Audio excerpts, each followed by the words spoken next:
Le sommet de ce pèlerinage dans la foi que vit Marie, ça va être évidemment le mont Golgotha.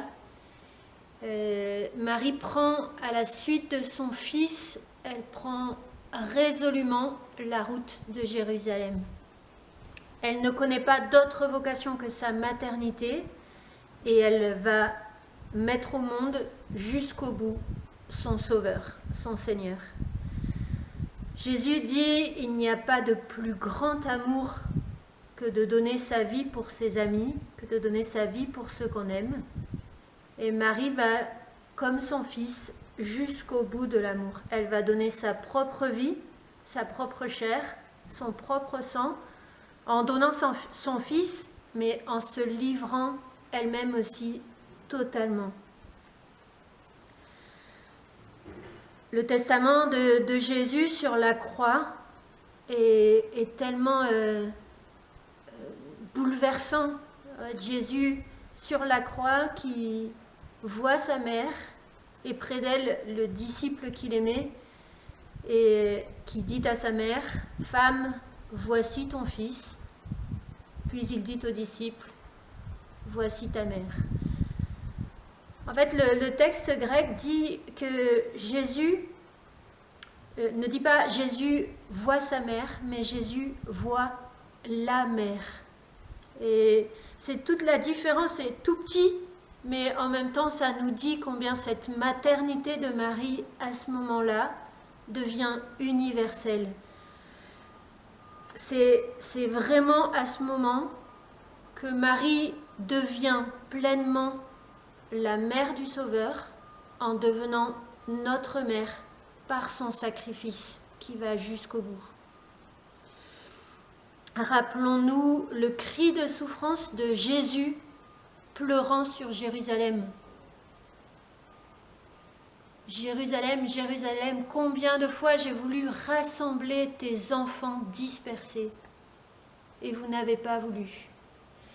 Et au moment de ce sacrifice, de cette offrande, de cet holocauste sur la croix, c'est le moment où justement tous les enfants sont rassemblés, enfin, dans les entrailles de Marie, pour reprendre naissance, pour reprendre vie, par le don du Fils, par l'Esprit.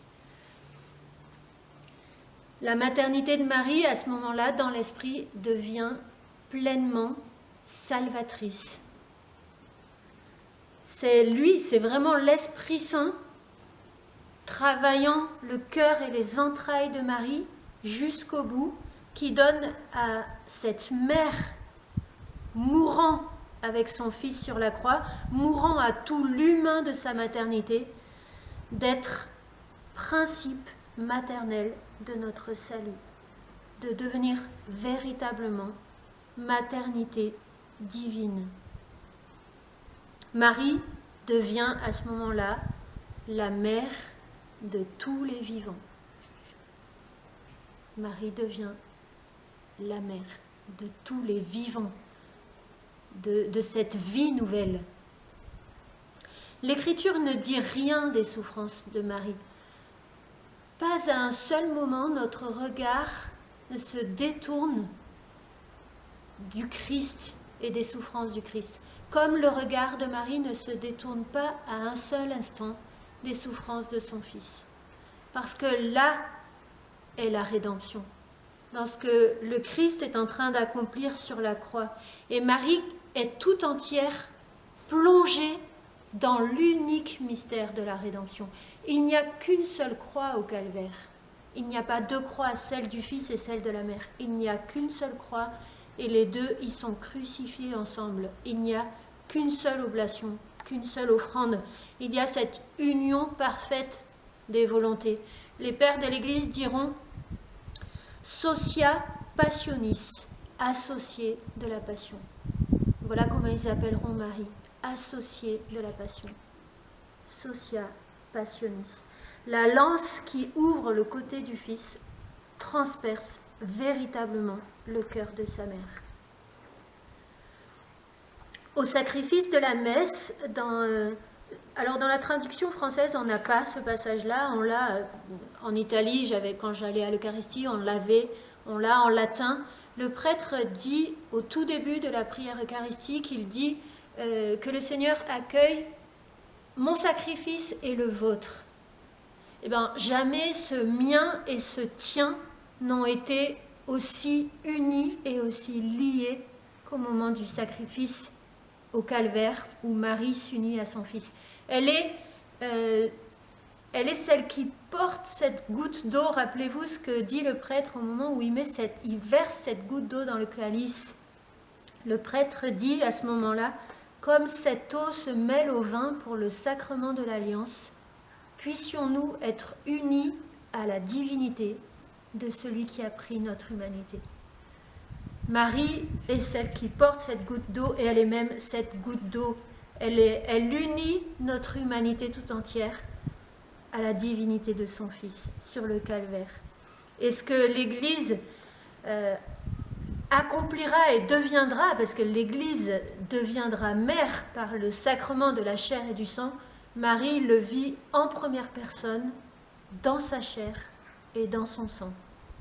C'est Pie XII qui écrit « Ce fut elle qui, exempte de toute faute personnelle ou héréditaire, toujours très étroitement unie à son Fils, le présenta sur le Golgotha au Père éternel, en y joignant l'holocauste de ses droits et de son amour de mère, comme une nouvelle Ève pour tous les fils d'Adam qui portent la souillure du péché originel.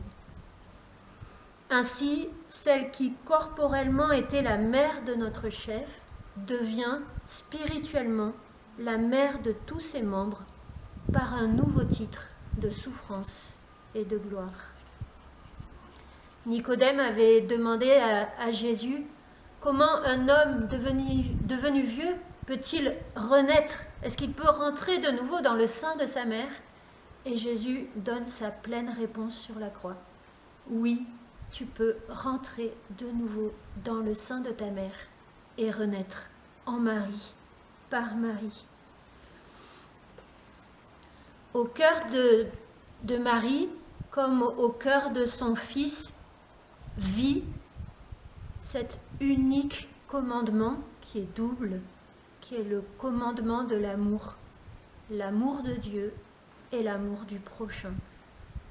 Et ce commandement de l'amour est porté à son sommet, à son plein accomplissement, à ce jusqu'au bout sur lequel nous butons souvent, nous, au moment du sacrifice de la croix, au moment de la passion.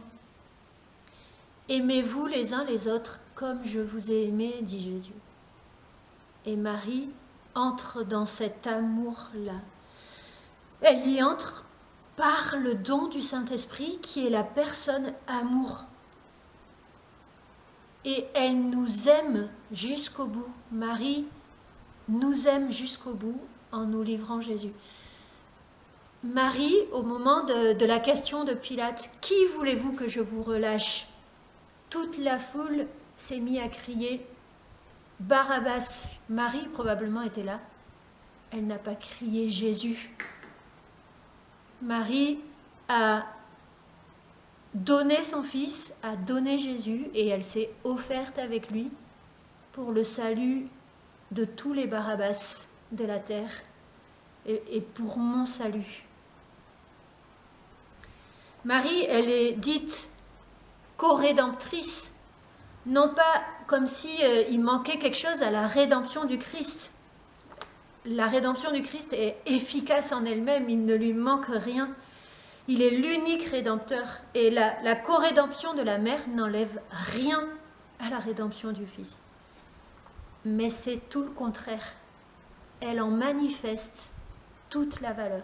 Le fait que Marie soit co-rédemptrice manifeste que le salut est pleinement accompli en elle et pour elle.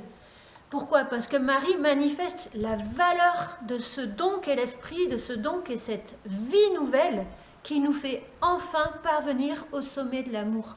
Et Marie, en allant jusqu'au bout de l'amour, me montre que par l'Esprit, cette vie surnaturelle, cet amour jusqu'au bout, m'est rendu possible. Je suis pleinement justifiée.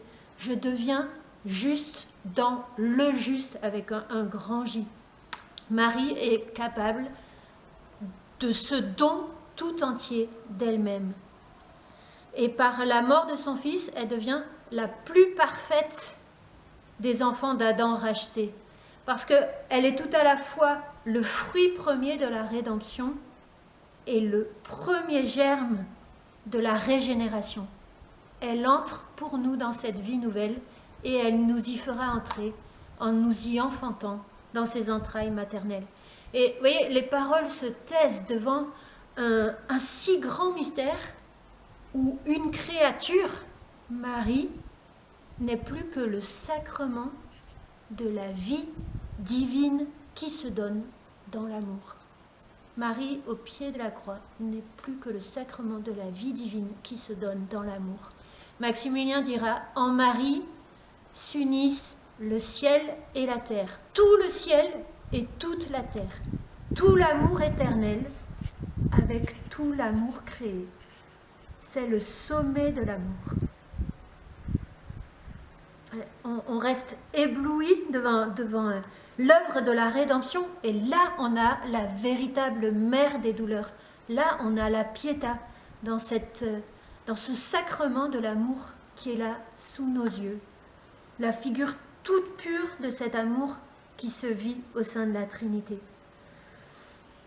Et Jean, le disciple bien-aimé, est là, en notre place à tous, au pied de la croix du Christ, conçu du Saint-Esprit et né de la Vierge Marie.